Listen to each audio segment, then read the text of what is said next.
Kumusta? Dito na naman tayo sa puno ng ating kamatis, guys. Yan, binisita natin habang wala tayong work ngayon. So, pagsamantalain natin na wala tayong guys, ginagawa ngayon. Nakita ko yung mga kamatis natin ha. Ang dami na namang hinog.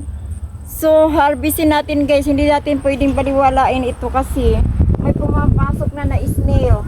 Kinakain na yung hinog. Kinakain na yung bunga. At saka, ang ganda ng resulta pala sa ginawa ko last time guys. Inakyat ko sila. Meron tayong maraming ganito. Yung So, ipaakyat natin sila. Ang ganda pala pag ipaakyat guys. Nangalaglag lang yung mga bunga dati. Nung inakyat ko kasi sila, ang lalaki ng bunga. So, yung iba talaga hindi maiwasan na nalalaglag siya. So, ngayon, dandahanin lang natin guys.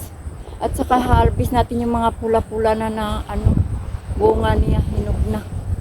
Ayan, dami na namang hinog. Ayan guys, pang 6 na harvest na natin ito. Mas marami ngayon siguro tayo makukuha kasi ang dami na namang pula-pulang bunga, hinog na. Okay. Kita natin marami, ang lalaki ngayon guys na mga hinog-hinog makikita natin yan. At saka aayusin natin, gagayahin natin itong ginawa natin na pinaakyat natin dito. Yan guys, keep watching our video guys. Bago natin ipataas yung puno guys, iakyat yung puno, muna, harvest muna tayo.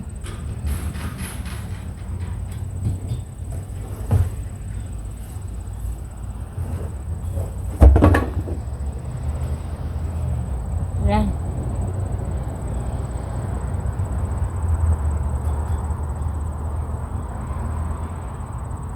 At kunin na rin natin yung medyo pula-pula na kasi baka matagalan na naman tayo mag-harvest dahil aalis kami ni Habi sa Thursday. Lipat kami ng trabaho guys. Babalik kami ni Habi sa dati naming work. So, medyo malayo-layo yun. 3 hours biyahe mula dito sa amin. 4 days in 1 week din. 10 hours ang work namin every day. So, ganun pa rin. Kaso lang iba na namang work. So, ganun pa rin ang oras. Ngayon guys, harvestin natin kahit medyo yellow na. Konti para hindi nasayang sila Yan. Marami tayong makukuha, ang dami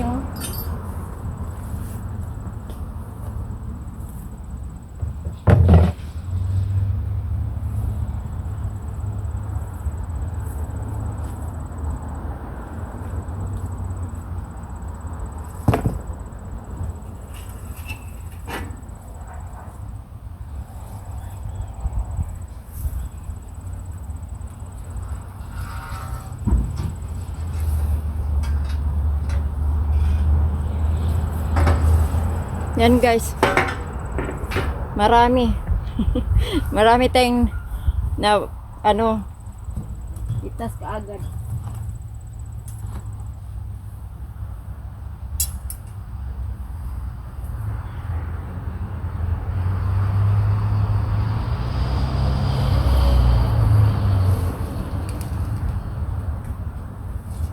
So, sa mga hindi pa hindi nakasubaybay sa video natin. Itong kamatis na to, isang pot lang. 4 ang seedlings, guys. Yung isa nilagay ko sa pot, hindi nanilaw siya, hindi tumubo.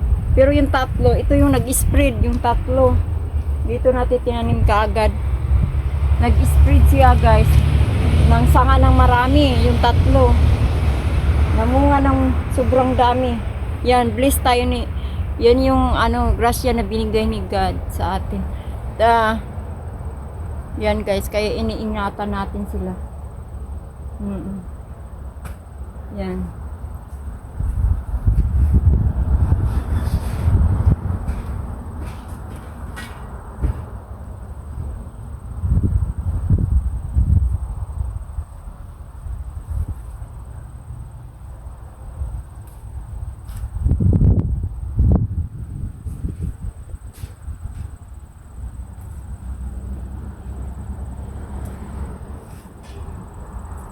Yan. Bless tayo sa tomato natin. Itong summer na to. Saka mga bulaklak.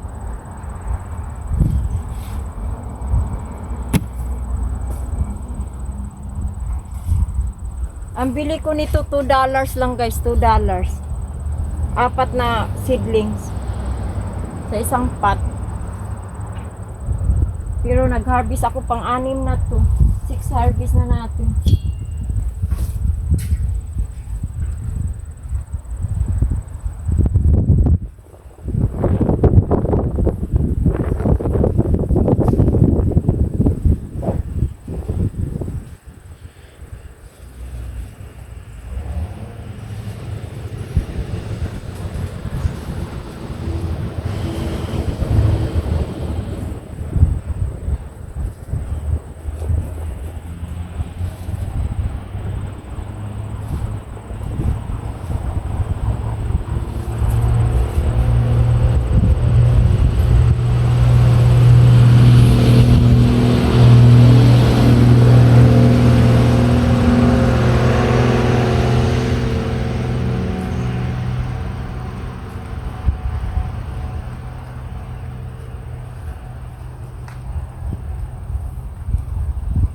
Yan, kagaya niyan, may pula-pula na, tinatanggal ko na. Ipapahingi na lang natin guys, kasi nasira.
Yarn. It's a lot, honey. Huh? It's a lot. Not sure how you feel. Yan na guys, oh. Ang dami.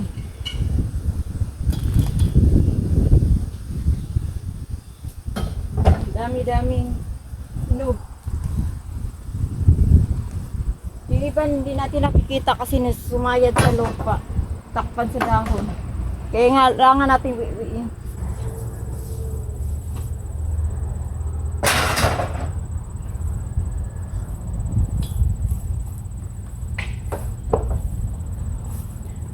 Marami na ring nangabulok. Yan na guys. Ang nakuha natin sa ngayon. Pang-anim nating harvest. Yan, dami na.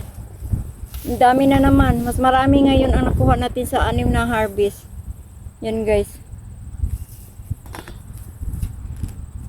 Yan.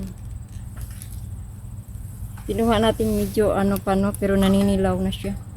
Kasi medyo matagal tayong makabalik dito.